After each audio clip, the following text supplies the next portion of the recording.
그날에 여호와께서 모든 이스라엘의 목전에서 여호수아를 크게 하심에 그가 생존한 날 동안에 백성이 그를 두려워하기를 모세를 두려워하였던 것 같이 하였더라. 아멘. 하나님의 인도하심으로 이스라엘 백성들은 1년 중에 가장 물이 차고 넘치는 시기에 요단강을 무사히 건널 수 있었습니다. 사람이 행할 수 없는 일들이 일어날 때 우리는 기적이라고 말을 하죠. 하나님께서는 이러한 기적을 얼마든지 행할 수 있는 분이시기는 하지만 아무 이유나 목적 없이 기적을 일으키시는 분은 아닙니다. 그저 내가 이런 어마어마한 능력을 가진 자다라는 것을 뽐내시기 위해 기적을 행하시는 것이 아니라 하나님이 기적을 행하실 때에는 반드시 이유가 있다는 것입니다. 그렇다면 하나님께서 이스라엘 백성들이 요단강을 무사히 건널 수 있도록 이와 같은 기적을 행하신 이유 중에 하나가 무엇일까요? 그것은 바로 여호수아의 영적인 권위를 세워주시기 위함입니다. 읽었던 14절 말씀을 다시 한번 보시면 그날에 여호와께서 모든 이스라엘의 목전에서 여호수아를 크게 하시매 그가 생존한 날 동안에 백성이 그를 두려워하기를 모세를 두려워하던 것 같이 하였더라 라고 전하고 있습니다.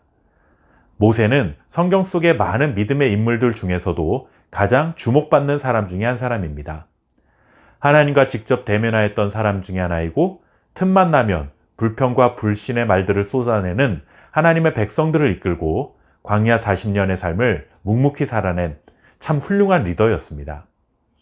이스라엘 백성들이 어려운 일을 만나면 모세에게 불평을 쏟아내기도 했고 모세의 권위에 도전하는 일도 있었지만 그래도 이스라엘 백성들이 모세에게 느끼는 무게감은 상당했을 것입니다. 그렇게 40년간 모세라는 사람의 리더십에 익숙해진 사람들이었기 때문에 다음 지도자로 세워진 여호수아에 대한 불안감이 아무래도 있지 않았겠습니까? 새로운 인물이 지도자로 세워지면 더욱 활기찬 모습으로 새로운 영향을 발휘할 수 있으리라는 기대감도 갖기 마련이지만 또 연륜에서 나오는 경험을 무시할 수는 없기 때문에 모세처럼 우리를 잘 이끌고 갈 수 있을까 하는 마음이 생겨날 수 있습니다.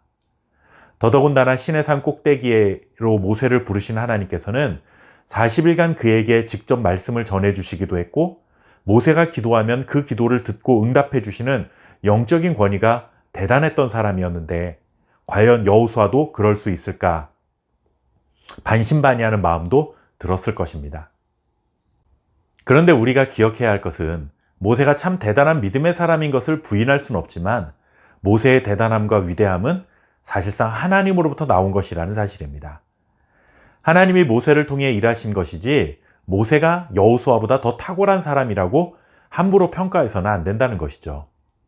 모세를 세우시고 사용하신 것도 하나님이시고 여호수아를 세우시고 사용하신 것도 하나님이시기 때문에 우리는 모세와 여호수아라는 사람들의 됨됨이보다는 하나님에게 더 관심을 집중해야 합니다.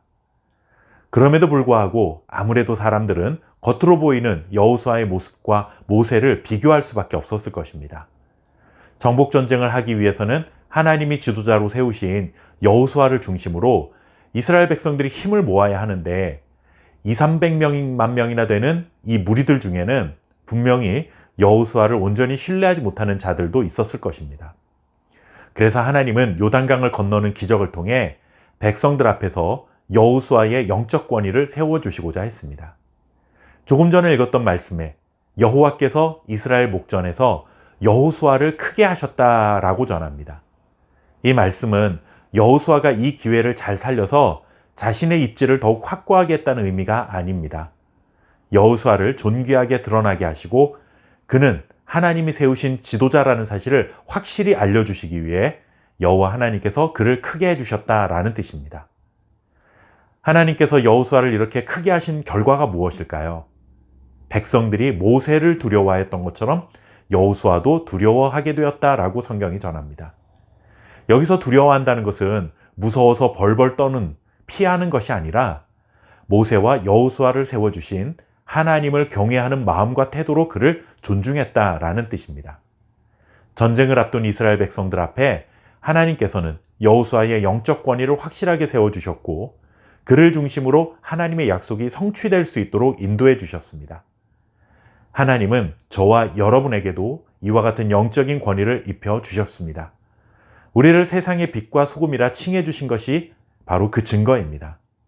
우리가 어둠을 밝히는 빛처럼, 그리고 맛을 내는 소금처럼 살아가게 하셔서 죄와 사망으로 어두워진 이 땅에 하나님의 살아계심을 나타내게 하셨습니다. 이것이 우리가 하나님께 부여받은 영적인 권위라는 사실을 믿고 세상에 하나님의 뜻을 펼쳐갈 수 있는 영적 리더의 역할을 잘 감당하는 저와 여러분 될 수 있기를 바랍니다. 감사합니다.